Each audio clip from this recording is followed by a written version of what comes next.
তো দেখো বুধবার সকালে আমি এই কাজগুলো আগে সেরে নেব, নিয়ে তারপর ঘরটরগুলো মুছে নেব। তাই ভাঁজ করে করে নিচ্ছি। আগে ছেলের প্যান্টগুলো ওর যেখানে রেখে দিই সেখানে আর কি শোকেসের মধ্যে রেখে দিই, তারপর আমারগুলো করব। আর শোকেসটার মানে এমন অবস্থা অগোছালো হয়ে যাচ্ছে। দেখো শোকেসটার মধ্যে অনেক কিছু আছে, সেগুলো পুরো শোকেসটা একদিন আর কি গুছিয়ে রাখতে হবে। তো এই দেখো আমার কাপড়, শাড়ি, সায়া, ব্লাউজগুলো আর কি সব একেবারে ভাঁজ করে নিচ্ছি, নিয়ে আর এটাও আজকে একেবারে তুলে রাখবো, কারণ বাইরে পড়ে পড়ে কেমন একটা হয়ে যাচ্ছে। কেচে রেখেছিলাম তো সেই জন্য তোলা হচ্ছে না, সময় হচ্ছে না ঠিকঠাক করে। তাই আজকে ভাবলাম একদম করে নিয়েই তবে ঘর টরগুলো মুছে নেব।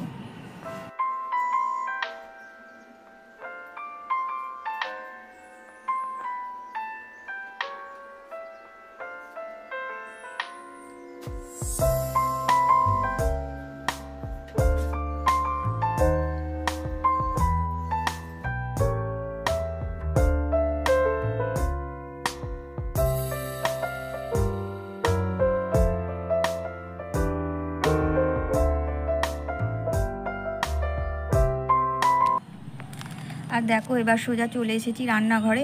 ভাবলাম যে ঘরটা মুছে নেব, কিন্তু না, এদিকে সময় হয়ে যাচ্ছে আর বাবু দুধ বিস্কুট খেয়ে পড়তে চলে গেছে। তো তাই এই সব কাজগুলো না করে রাখলে ও এসে আর খেতে পারবে না। ও একটু মুড়ি চিবোতে মানে ভালো লাগে না ওর খেতে, সেই কারণে ওর জন্য রুটি করে রাখবো আর আমরা মুড়ি খাবো। সেই কারণে ওর জন্য একটু ঢ্যাঁড়স আলু ভাজবো আর রুটি করে রাখবো। তো চাল টালগুলো একেবারে ধুয়ে নিলাম, ধুয়ে এইদিকে হাতের কাজটা সেরে নিচ্ছি। তো ঘরটা একটু পরেই মুছবো। আর বাসি ঘর তো নেই, মানে ঘর চৌকাটে মুছে ঝাঁট দিয়ে রেখে দিয়েছি, তো পরে মুছলেও হবে, অসুবিধা হবে না। তো সবাই মিলে একসাথে খেয়ে নেব, আর সেই জন্য খাবার জোগাড়গুলোই আগে করছি। দেখো চালটা ধুয়ে আমি রেখে দিলাম, আর এদিকে তারপরে সে ঢ্যাঁড়সটাও কেটে রেখে দিয়েছি। আর দেখো আটাটা মেখে নিলাম, রাত্রে এটা হবে। আর এই এখন যে ওর জন্য 3টে রুটি করব, সেই জন্য 3টে লেচি কেটে রেখে দিলাম। আর দেখো এবার কড়াইতে তেল দিয়ে দিয়েছি, আর সময় যেহেতু চলে যাচ্ছে তাই ভাবলাম যে আগে এইগুলোই করে নিই। তাই ঢ্যাঁড়সটা কেটে রেখে দিয়েছিলাম, সেটা একেবারে বসিয়ে দিলাম। ঢ্যাঁড়স আর আলু ভেজে দেবো। তো ঢ্যাঁড়সটা, কড়াইটা গরম হয়ে গেছে, ঢ্যাঁড়সটা দিয়ে ভেজে দেবো। এর সাথে অবশ্যই একটু আলু দেবো, আলু দিয়ে ঢ্যাঁড়স আলু ভাজা আর রুটি খাবে।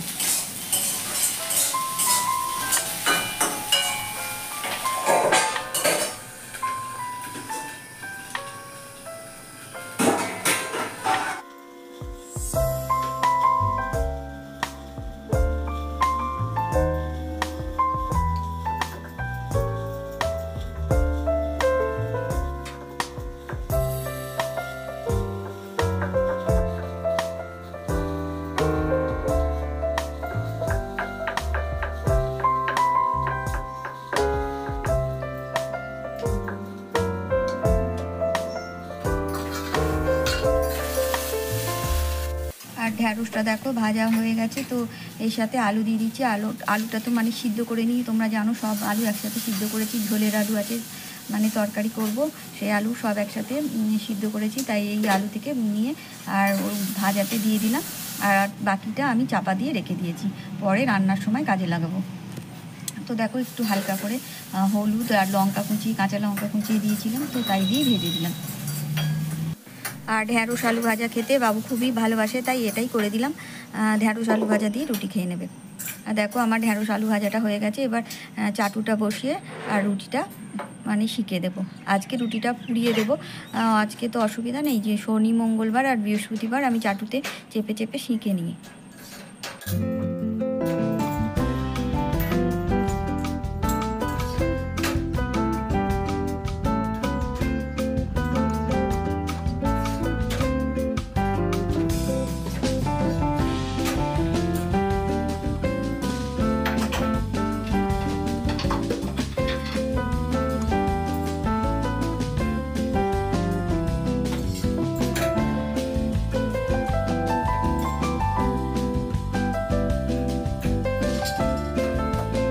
আর যেহেতু এখনও ফেরেনি, পড়তে গিয়েছে, তো একেবারে আসলে সবাই খাওয়াবে, সেই কারণে আমি একেবারে চাটাও করে নিলাম। দেখো আর গ্লাসে রাখলাম, দেখো অনেকক্ষণ গরম থাকবে তাই।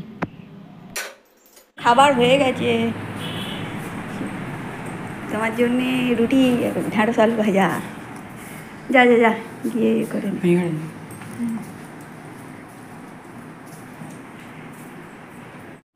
আর সাইকেল চালিয়ে এসছে, তো অনেক গরম, মানে এখন গরম যা পড়েছে তো হাঁপিয়ে গেছে, সেই কারণে ওকে জামা কাপড় ছেড়ে নিতে বললাম, একটু রেস্ট নিয়ে তারপর খেয়ে নেবে।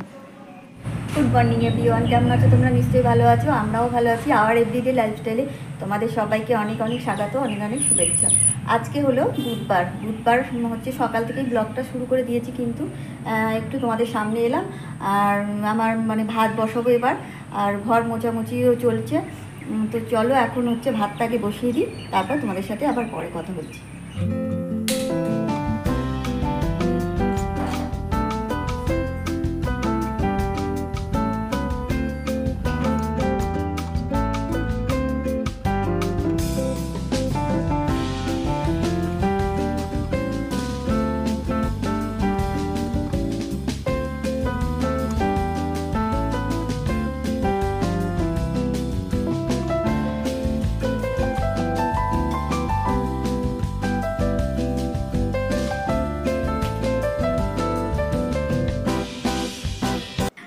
দেখো, বাবু রেস্ট নেওয়ার পর আমরা খাওয়া দাওয়া করে নিয়েছি, আর এবার আমার ভাতও বসিয়ে দিয়েছি, আর এদিকে দেখো ঘর মোছাও আমার প্রায় কমপ্লিট হয়ে গেল।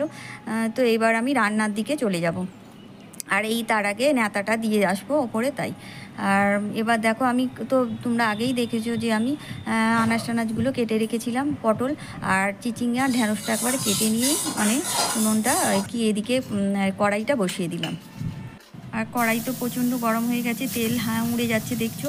তো মাছগুলো নুন হলুদ মাখিয়ে নিয়েছি ভালো করে, তো দিয়ে দিলাম এবার কড়াইতে। আর দিয়ে আমি একটু চলে যাব ছাদে হচ্ছে জামা কাপড়গুলো অনেকক্ষণ মানে রয়েছে, সেগুলো নিয়ে আসবো। আর মেয়েরা তো এভাবেই মানে রান্না করতে করতে যে বসে থাকে তা নয়, একটার পর একটা কাজ করে নেয়, নয় কখনো বাসন মেজে নিই, কখনো অন্য অন্য কাজ থাকলে সেগুলো সেরে নিই। তো আজকেও সেভাবেই সব কিছু সেরে নিয়ে দেখো মাছটা আবার ওলটাতে চলে এসেছি। যেসব বন্ধুরা আমার পুরনো বন্ধু, যারা আমার পাশে সবসময় রয়েছে, তোমাদের জানাই অনেক অনেক ধন্যবাদ। আর নতুন বন্ধু হয়ে যারা আমার পাশে থাকতে চাইছো, তারা অবশ্যই আমাকে সাবস্ক্রাইব করে লাইক কমেন্ট শেয়ার করো। আর পুরনো বন্ধুরা লাইক কমেন্ট শেয়ার করলেই হবে, আর এভাবেই পাশে থাকলে আমি একটু করে এগিয়ে যেতে পারবো।